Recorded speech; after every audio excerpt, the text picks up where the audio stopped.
Welcome to the Base Path Podcast. I'm your host, Dan Guttenplan, and today we have old friend Matt Feld, who has been in the coaching ranks, I guess, in the last year. We know him as a journalist. Our audience knows him as a contributor to our magazine, along with our website.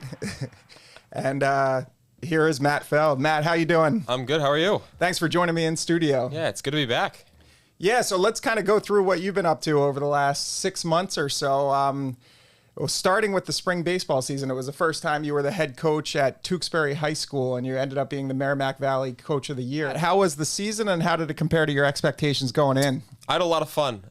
Coming into the season, I knew that Tewksbury was a town with a lot of great athletic tradition, a lot of great athletic pride. A school that, relatively speaking to its Merrimack Valley counterparts, was much smaller. We're the only Division III school in the conference. But it was as enjoyable as it could have possibly been. We had some downs, we had some ups. We won a couple of postseason games. You always want to win more at the end of the season.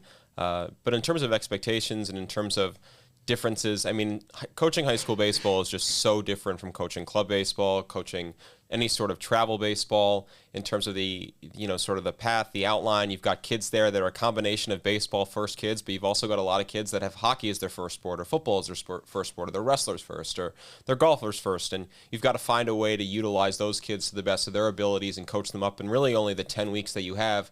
Whereas on the club side of things, especially at the premier programs, those kids are trying to play college baseball first and foremost, where a lot of times at the high school baseball level, they're just looking to compete to the best of their ability with their teammates for the 4 years they're in high school. And so that's just a totally different adjustment as a coach, but it's also what makes coaching at the high school level so much fun.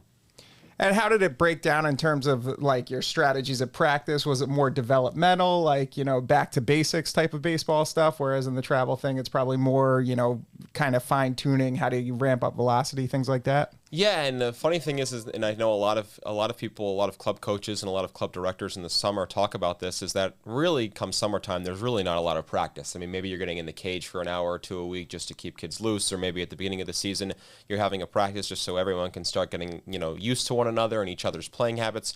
Where in the spring, you've got a lot more practice time relative to the games that you play. In the summer, the Nor'easters teams I coach, the 16U team that I coach, we played 32 games in about 5 weeks. So you're playing about 32 games in 37 days, call it 36 days. In the spring, you're playing 20 games over the course of 10 weeks. So just a totally different sort of landscape. So yeah, there was a lot of development based, a lot of back to basics in terms of here are the fundamentals, here's the system that we're going to abide by at the high school level. And then you hope that after your first year, that kind of just flows through in the next 5, 10, 15 years. Yeah. And I know, so the Nor'easters are based, they have a facility in Tewksbury. Was there a lot of carryover between guys who were playing for the Nor'easters as well as Tewksbury High School? I've got 3 kids on my summer team that play for the Nor'easters at Tewksbury High, but we've got kids that play for Prime Baseball. We've got kids that play for Canes. I'm sure we've got kids that play for Antonelli. That was never really, honestly, a concern of mine. The facility there is a great resource because of the relationships I have there, that when it rains, we can go inside and hit pretty seamlessly, which certainly in the early parts of the season, in mid-March and late March, when there's still snow or frost or slush on the field, was a huge asset for us. But the big thing is just not even worrying about where they're playing club baseball, because when that becomes part of the equation, you've got a really bad situation on your hands. You have kids that can kind of start competing against one another. I play for this program, I play for this program. At the end of the day, that really did not matter to me during the spring, and it doesn't matter to me at all. Yeah, we had talked, I know, about travel baseball quite a bit, in our, over the last year or two. And one of the things we talked about was kind of the collaboration between the high school coaches and the travel coaches. This is kind of their plan in terms of innings for a kid. Did you find that collaboration to be pretty seamless, or was it difficult to manage that? I think I had a unique perspective being both a travel coach and a high school coach. I think there's too many coaches out there, just alluding to your point, that are either just doing one or the other, and as a result, they think the other person's in the wrong. The kid got hurt because his travel coach is throwing him too much, or his high school coach doesn't know what he's doing, and it's just like the kid just got hurt. Right. And that happens sometimes, right? And so I just think there's too much animosity back and forth. It's this kind of weird competition or ego check in terms of, who can take credit for the kid if he commits to college, or, who's at fault if the kid gets injured, or if the kid wins MVP, it's because of all the development he put in here. When in truth, everyone has to collaboratively work together for the kid to be successful. And I still don't think we're near the point where that's good enough. Again, I think I had a unique perspective being on both ends of that, especially because, like I said, a couple of the kids I coach in the spring moved over to the summer as well.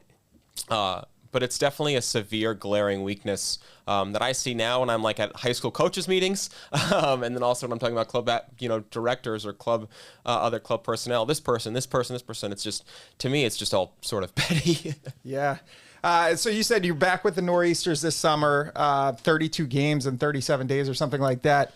What did that look like for you? Was it a lot of trips down to Georgia and Florida, or where were you? Where was the team playing the games? Yeah, we played. I think we played in 7 or 8 tournaments altogether, or events altogether.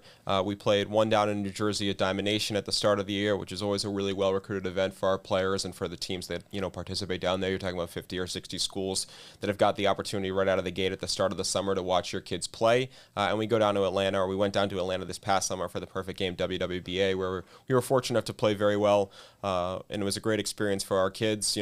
When you get on the road and you go down south, and I think most travel ball coaches would say this, if you play well, the trips are great, and if you play poorly, the trips are horrendous because they're long and it gets hot down there, obviously, in the middle of July.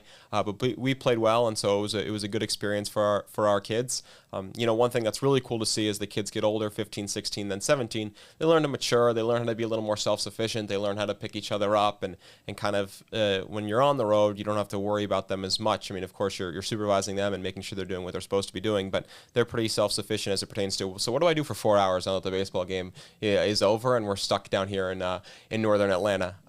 But yeah, altogether, it was a great summer. We played terrific. We were fortunate enough to be ranked 38th in the country at the end of the summer, so I'm really proud of our kids for that. Nice. I was talking to a travel ball director recently, and he was saying, the space has become so, I don't want to say flooded, but, now everybody's playing travel ball. It's everybody's traveling down to Georgia and Florida. And he said the difficult part now, the difference between now and maybe 10 years ago is getting scouted at these events, because, you could end up on a field that's not being scouted by college recruiters or pro scouts, probably to a lesser degree.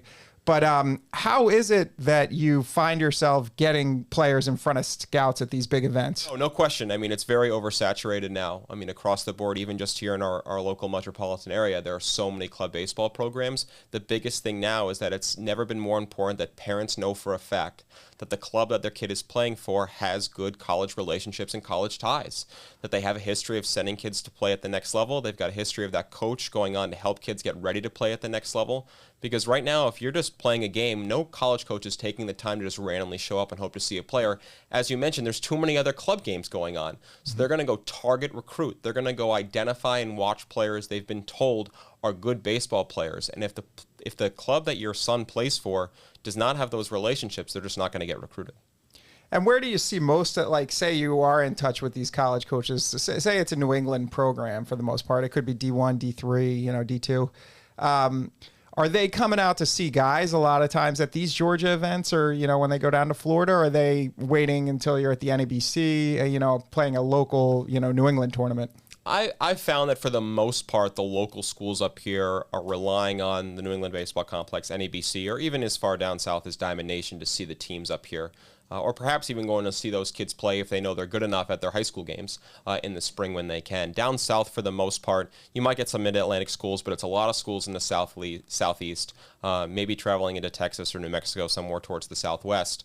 So it's a totally different demographic of schools. I will say that some feedback that we've gotten from our players, and I've gotten from my players who are more predominantly looking to play in the Northeast, the benefits of going down south are learning how to be on your own a little bit, learning how to be a little bit more independent, obviously great competition.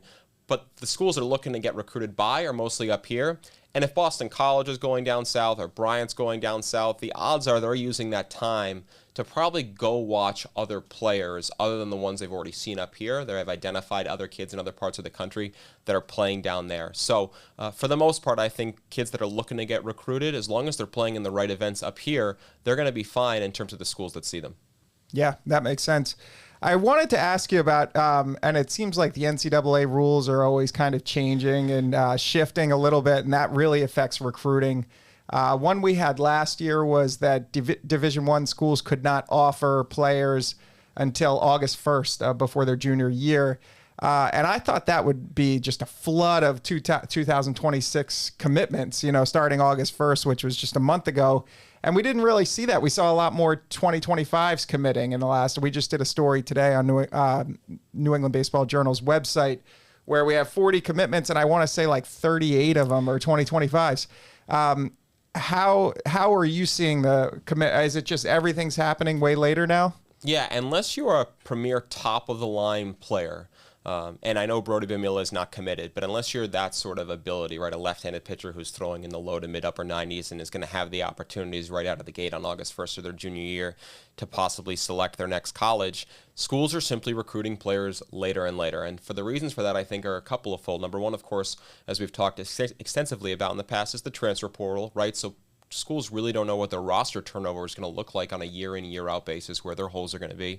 And for the upper school, for the upper echelon schools and even the mid-major schools, the draft being later, to me, plays a big part in that as well. The draft used to be the second week in June, maybe towards the end of the first week in June. Now it's during the All-Star game in the middle of July. And so you're talking about a much later period of time. The signing deadline for players that get selected is July 31st. And so you're talking about, okay, well, I had this high school recruit coming in, didn't expect him to get drafted. Now he's gotten drafted. Now I might lose him. I've got this draft-eligible sophomore who I didn't expect to lose. Now he's gotten drafted. Now I lose him. It just kicks things down the line even further. And I think colleges, by and large, from a roster standpoint, are in a lot of limbo right now on sort of when to attack recruits that they really, really like, because at the end of the day, as you and I have both heard from college coaches, they're still going to always prefer the kid that has 100 to 200 college at-bats. And so to me, the prevalence of the transfer portal and then on a second-hand factor, the pushback of the draft have both had big factors and impacts on high school kids' recruiting timelines. Yeah, and there's a lot less projection involved. If you see a guy who's done, performed fairly well at the college level, and then you have an opportunity to offer somebody who's 16 going into their junior year, you're trying to hang on to your job and win games, and you're like, hey, this guy's already had some success in the, whatever conference it would be, the ACC or something like that, and he's just not getting as much playing time as he wants.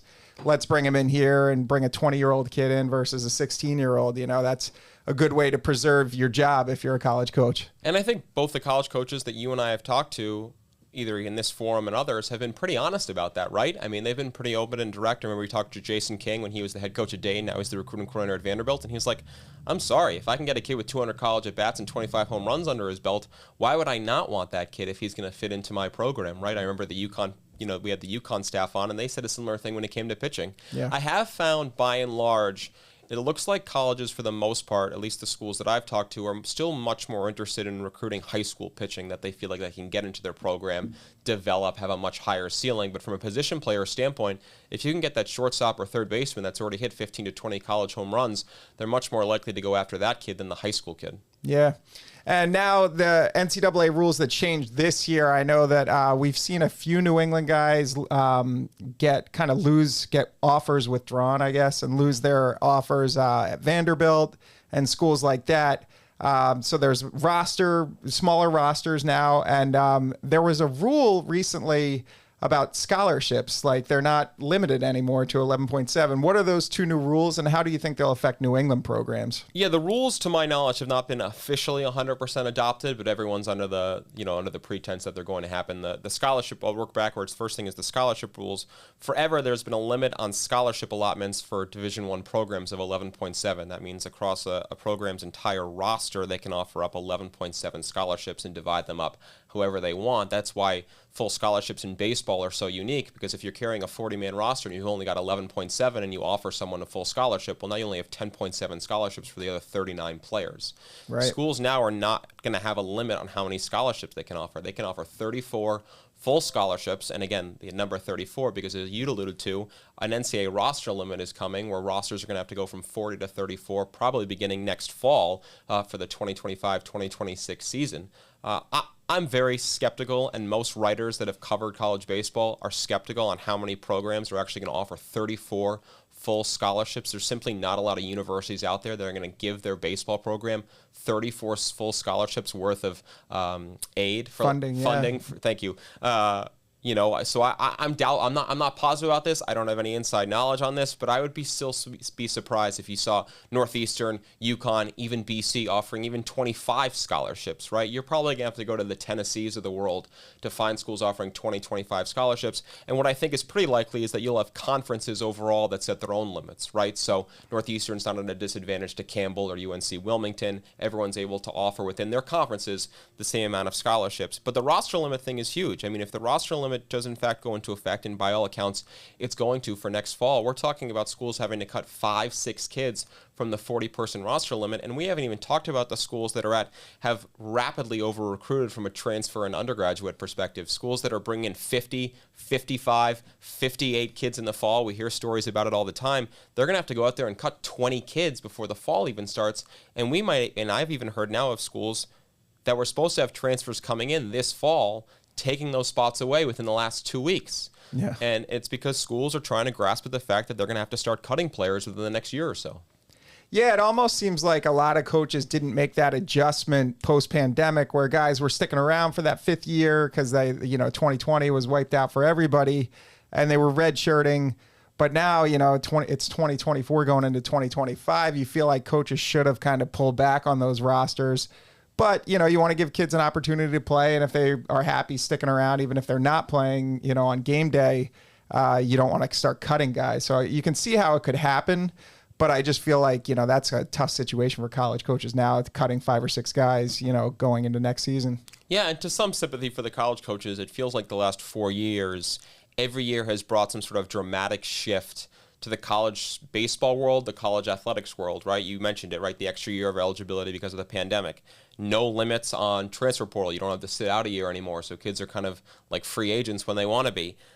NIL has been obviously a huge factor that's been talked about at length in terms of there's really no restrictions anymore in terms of player compensation from boosters or collective programs. And now you've got roster limits, involved. So again, no question about it, right? It feels like for a long period of time you were looking at college rosters and you had 24, 25, 26-year-olds on the roster. And so as a result, you had a huge backlog. You had kids that were 18 playing with 25 and 26-year-olds. But again, my only offset to that would be to some sympathy. I really don't think the NCAA has allowed college coaches to kind of take a deep breath and get used to their rule changes, because every single year there's been a pretty dramatic shift in the college recruiting and baseball landscape.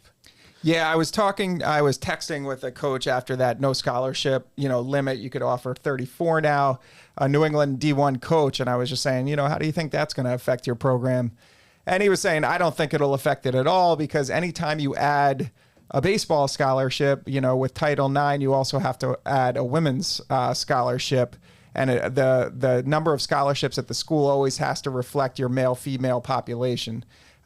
So he was like, if you add 20 baseball scholarships, then you're adding 20, whatever it would be, gymnastics or track or something like that in a women's sport. And he said, he just doesn't expect the funding to look like that.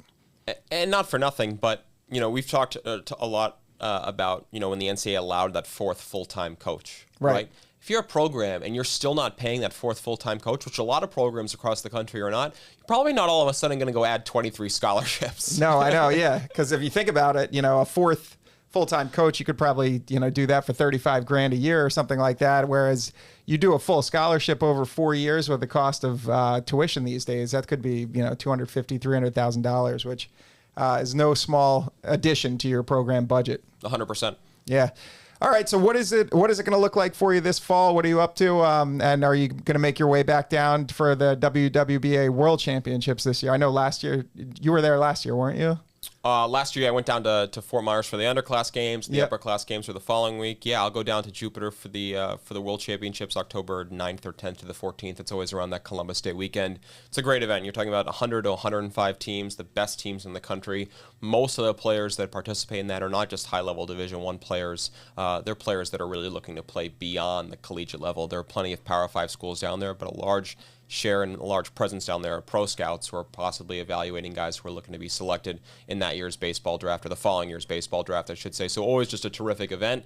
We've got plenty of local kids that go down. I know you'll talk with Steve Lemazny at some point, who's the head coach of the Red Sox scout team, who puts that team and that roster together every year. Always, for the most part, comprised of kids, at least from within the 150, 200 miles around us, but in general across the board, just tremendous talent. A really, really good event. And then also, I'll be back on the high school football circuit, not in the baseball world, but every week. One thing that's really interesting to me, though, is something you mentioned earlier, is that with the recruiting timeline the way it is, even for 25s, the fall has become a huge period of time, so to speak. Fall is really, for these 2025s, or again for seniors, their last sort of chance to kind of get seen and exposure. And so I expect to see a lot more 2025s come off the board, and even maybe at some Division I schools as well. I think, like you said earlier, that would have been a thing of the past. I mean, if you were a fall in your senior year, you were not going to get recruited at the Division I level. I still think you'll see programs around here recruiting seniors, up until the very end, probably into the winter.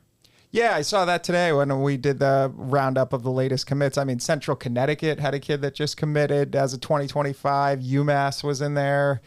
Maine had a couple of guys. So, yeah, D1 offers are still going out to guys. And the interesting thing, too, is that as Power 5 programs, or Power 4, I should say, and high major programs wait later and later to recruit high school kids, that has a trickle-down effect, obviously, on every single program, right? So if I'm the kid and I'm hoping for, ACC, Big Ten, whatever it might be, and those opportunities don't come my way, and I don't really realize that until June now of my senior year, after my junior year, right now, the mid-majors of the world are going out to see me, and then by the time they offer me, now we're talking about the fall. So it just has a whole trickle-down effect in terms of if those bigger-time schools, those top 30, 40, 50 schools in the country are waiting longer and longer to recruit high school kids, it has a much bigger trickle-down effect on mid-majors around here as well. Yeah, absolutely. And then as you look ahead, guys that are draft prospects next year, I know Northeastern's got a couple. Cam Maldonado is a good prospect. Avon Cabral is draft eligible next year. Any guys that you're kind of looking for that might be high draft picks coming out of New England next year? You mentioned Brody Bumila. Is that how you pronounce his name? He's going into his junior year. He could be possibly a pro prospect 2 years down the road. Any guys that you kind of are keeping an eye on as in terms of pro prospects? Yeah, I think Avon Cabral, it's hard to call him an under-the-radar selection because he pitched for Yarmouth Dennis in this past summer on the Cape. So he's certainly well-known, but had a bit of a down sophomore year, I would say, right after a really, really good freshman year. He's someone I would expect to certainly be put himself right back on the map and be in contention to be selected this year. You mentioned Cam Maldonado, outfielder at Northeastern, who had a shot, some people thought in the preseason this year, to be a draft-eligible sophomore selection. Just didn't work out that way.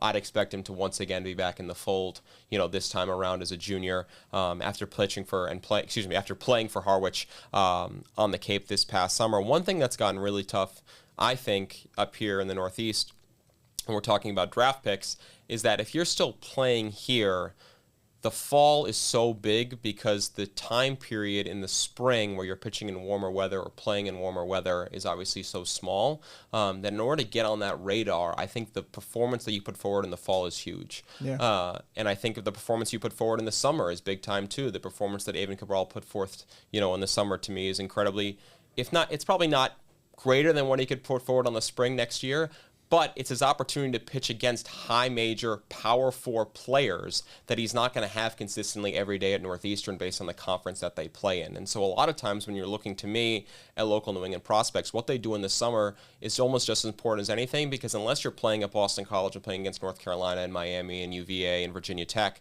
that to me is sort of your opportunity to take off. I guess Evan Blanco at UVA would be another Northeast kid from Woburn, Mass. Austin Prep that's got an opportunity to sort of cement himself in terms of almost certainly getting picked this year in the draft. But what I'm looking for is kids who performed this past summer more than anything, because that was their opportunity, unless they're playing at Boston College, to put their names on the map.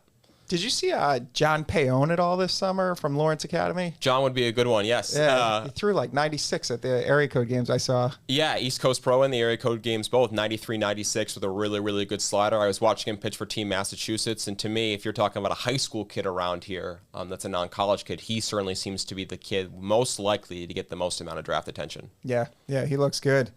Well, are you okay sticking around for 3 Up, 3 Down? Oh, of course. All right, let's introduce our producer, David Yaz.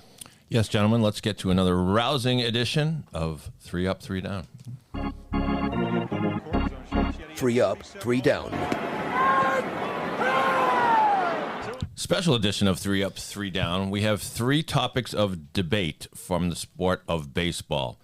And we're going to have a little challenge here to see who's more persuasive. And our panelists are completely unprepared for this. I'm going to give you a topic.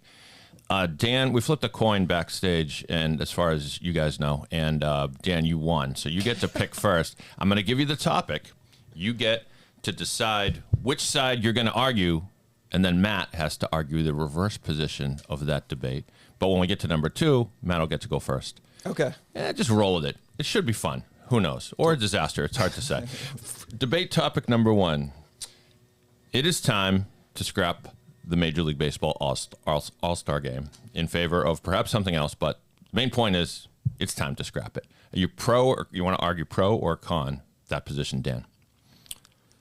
Okay, I'm going to say, I'm going to say con, because I used to love... hold on. You get 60 seconds to make your case. 60 seconds. Okay. And here we'll put the... Oops, that's the wrong sound effect. Let's make sure. Okay, here we go. 60 seconds, Dan. Off you go. All right. When I was a little kid, I used to love the baseball all-star game. I used to play it in the backyard, National League versus American League versus my brother. We do all the batting stances, and it was an opportunity to watch all the best players in the world. So I say keep it, but something definitely needs to be done. Somewhere along the way, we lost our way. We started having tie games and trying to figure out ways to spice it up by dictating home field advantage throughout the World Series by who wins the game. Something definitely needs to be done to make it more exciting. Maybe you end it with the home run derby after 9 innings if it's tied. But I say keep it. It's always a great opportunity for little kids to watch the best players in the world compete against each other. All right. And the uniform should be better. Sure. We could have gone with just that debate. Why are they wearing those stupid uniforms? Yeah. Nicely done, Dan. You did it in under 60 seconds. So, Matt, whether you believe it or not, you need to argue for abolition of the Major League Baseball All-Star Game in some fashion. Off you go. Yeah, my problem is how the players are selected. To me, it's no longer the All-Star game. And Francisco Lindor wasn't even an All-Star this year, and he's well on his way to probably potentially being the National League MVP. The way it's done, to me alone, is fraudulent, and as a result, the All-Star game should be gotten rid of. What you see more and more now, too, for me, is pitchers who decide to opt out of the All-Star game, claim they've got an injury as a result, they can't compete. They pitch the Sunday beforehand, so they make it so they can't be eligible. I don't even know if you're getting the best actual pitchers or position players in the game anymore between the fan vote that takes place like 5 weeks into the season. So if you played a bad first 30 games, you're done for being an all-star, or the fact that the best pitchers don't even want to be there anymore, so I'm out on the all-star game.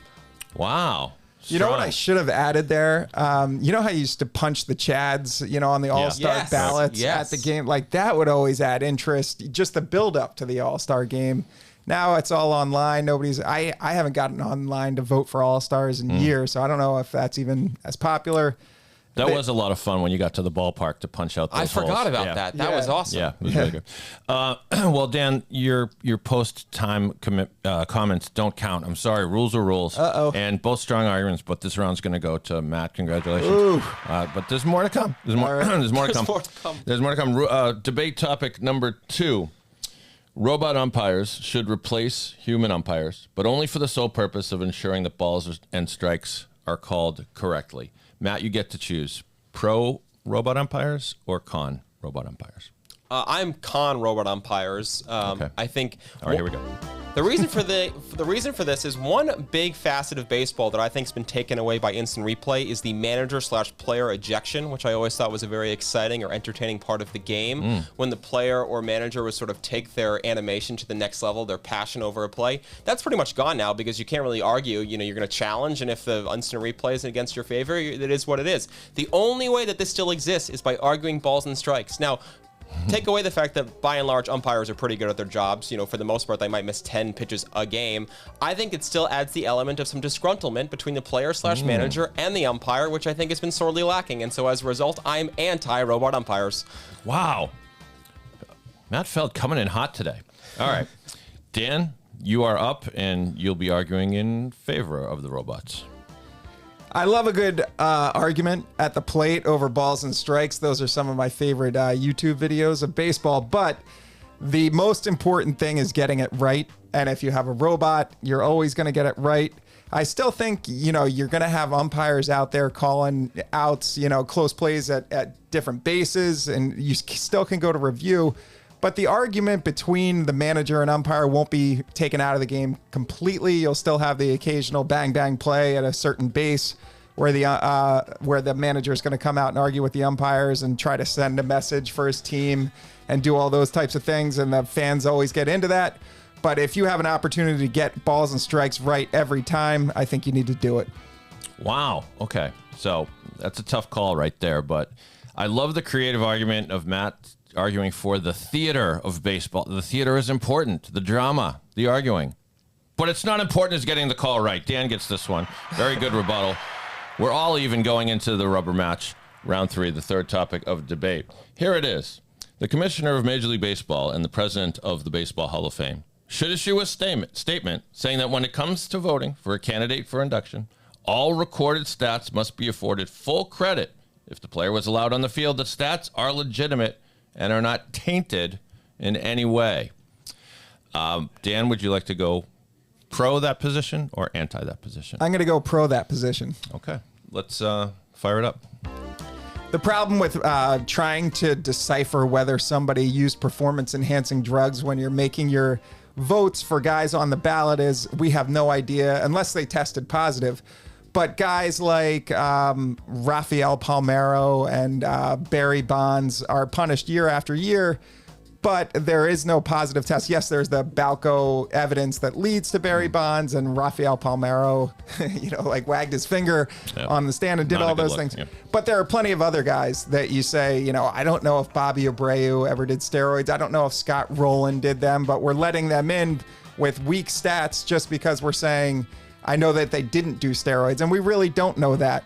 So I think you have to reward the guys who are the best players in baseball at their time, put them in the Hall of Fame, make it a museum to recognize all the guys who are above and beyond, head and shoulders above the rest.